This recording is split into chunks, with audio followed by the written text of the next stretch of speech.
All right, it's here. The ARB Elements weatherproof fridge freezer. I have a two-door Wrangler here with a cage on the back, and I'll be getting a full Goby cage set up in the future. It's being built right now, but for now I wanted to get started with the fridge and kind of moving my way towards being able to be out for longer periods of time without the cooler, without the ice and everything like that. So my goal for this is to essentially store all of my food, things that I'm not getting into and out of on a daily basis.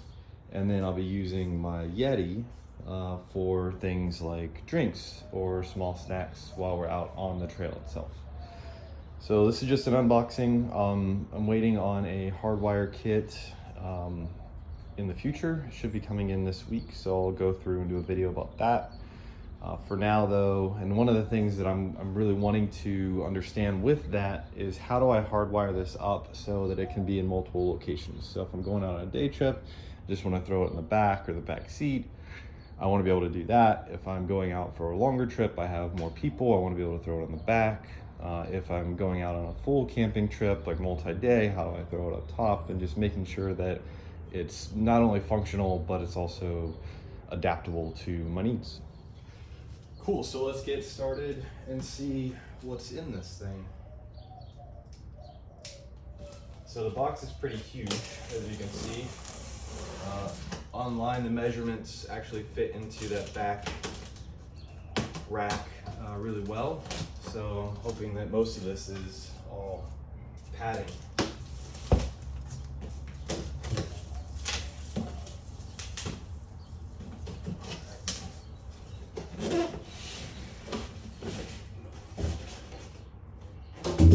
This thing is big.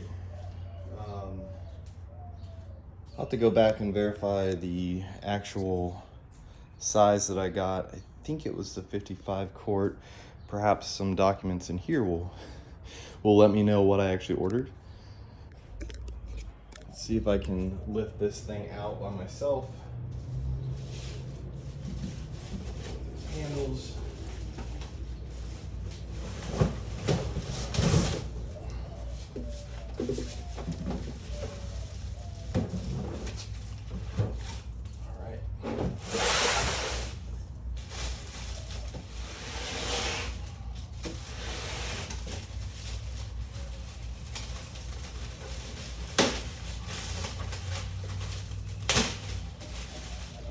So there's a handle back here and up here. Most of the weight's on the back, so something to keep in mind.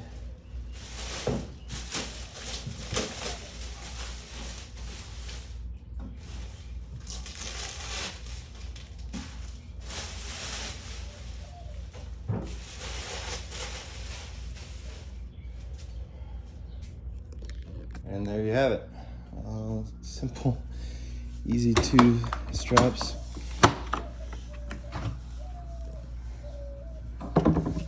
Comes with your power cord.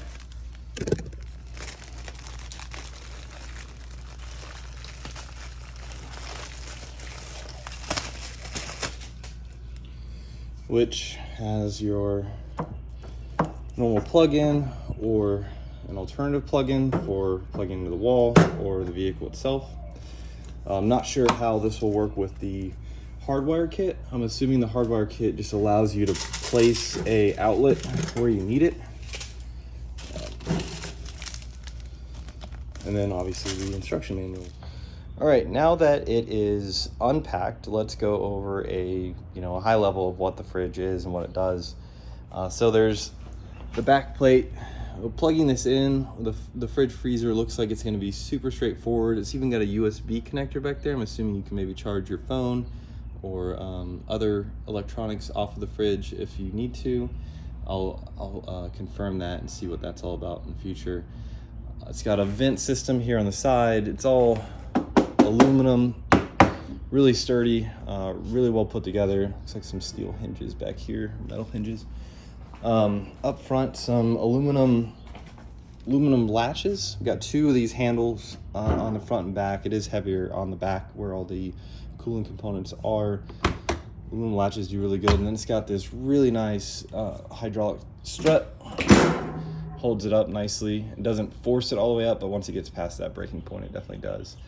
There's some instructions up there on how to use the fridge. Obviously the inside looks awesome, just like any fridge, I guess. Nothing too exciting there. One thing that is exciting is this control panel. You got your power on, power off, and then it's got a digital lock on it. So if you want to go into the store real quick, worried about people getting your fridge, doing something, you can just lock it, and then when you come back out, you just put your digital lock in there.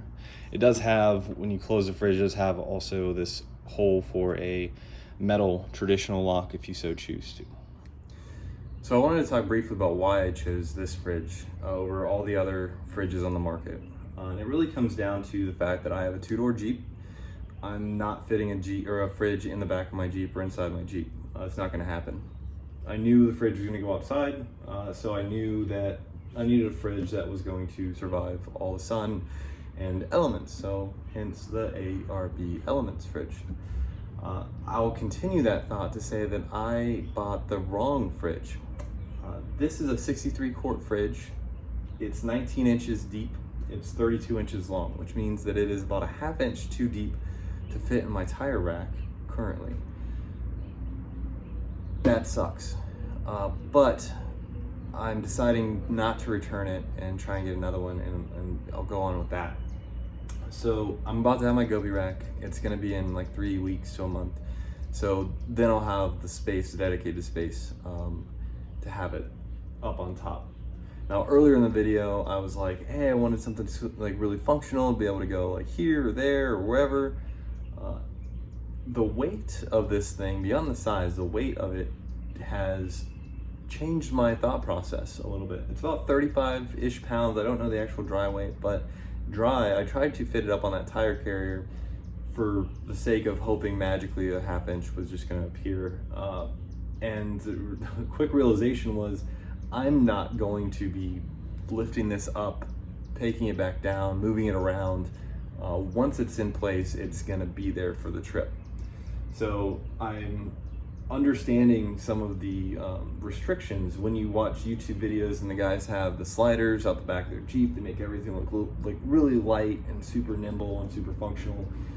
Not to say that this isn't functional, but it's just too heavy for me to contemplate being able to take it on and off, especially once there's food and everything else in here. It's probably going to be about 50 to 60 pounds, my assumption. So not taking it on and off the Jeep like I thought I was going to. That's fine. It's also why I'm not going to turn it back in, because if it's going to go on the Gobi rack, it's going to go there, it's going to serve its purpose. Going down to a 55-inch or a 55 quart might make it a little bit more practical to go on the tire rack, but it's going to take up the entire tire rack and just doesn't make sense to me. So I'm going to keep this. It's going to go on the Gobi rack once I get it, and that's just going to be its place.